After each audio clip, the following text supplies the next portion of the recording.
Grade 11 Pre-Cal, Lesson 20, Factoring Difference of Squares and Perfect Squares. So this is a continuation of the factoring you learned in the previous year. These ones are kind of special ones. So let's look at this first one. So 4x squared minus 36. See right away there's a GCF of 4. Take that out. You end up with your x squared minus 9. Now this should ring a bell. Can you square root the x squared? Yeah, it's an x and an x. Can you square root the 9? Yeah, a 3 and a 3. And are they separated by a subtract symbol? If they are, then you know you have something called difference of squares. So it's x plus 3 and x minus 3. So when you FOIL this out, the O and the I, the outside and the inside, so the negative 3x and the positive 3x, they cancel each other out. That's why we end up with this. There's no x in the middle of this term up here. Okay? Same concept here. Looks kind of crazy, but it's still the same thing. Can you square root 49? Yes. Can you square root x plus 2 squared? Yeah, it's just going to be x plus 2 and x plus 2.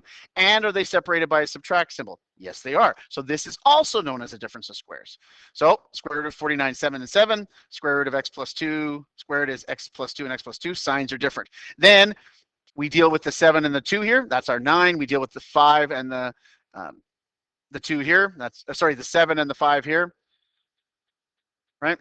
Remember, this negative goes to both of those. Don't be, oh, it's 7 plus 2. That should be a 9. No, no, no, no. That negative goes with that one, and that negative goes with that one. You have to watch for that one. Now, those are difference of squares. Now, these last two are kind of special too. So if you look at this one, see this is a positive.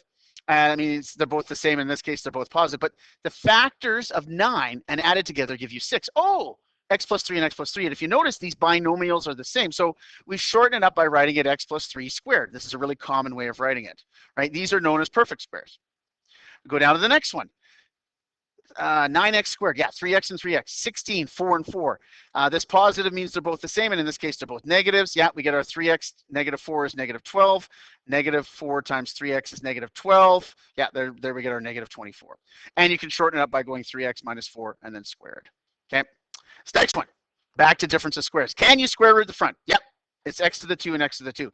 Can you square root y to the 8th? We're saying, oh, I can't square root 8, but you're not. You got to remember the rules of exponents.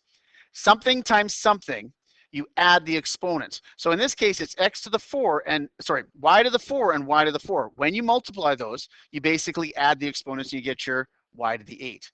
Okay, so we can break that on the separated by a subtract symbol so you know it's a difference of squares. But this one, you can continue on with this piece here, right? If you look at this one, yeah, I can square root x squared is x and x, and I can square root y to the 4, which is y2 and y2, separated by a subtract symbol, right?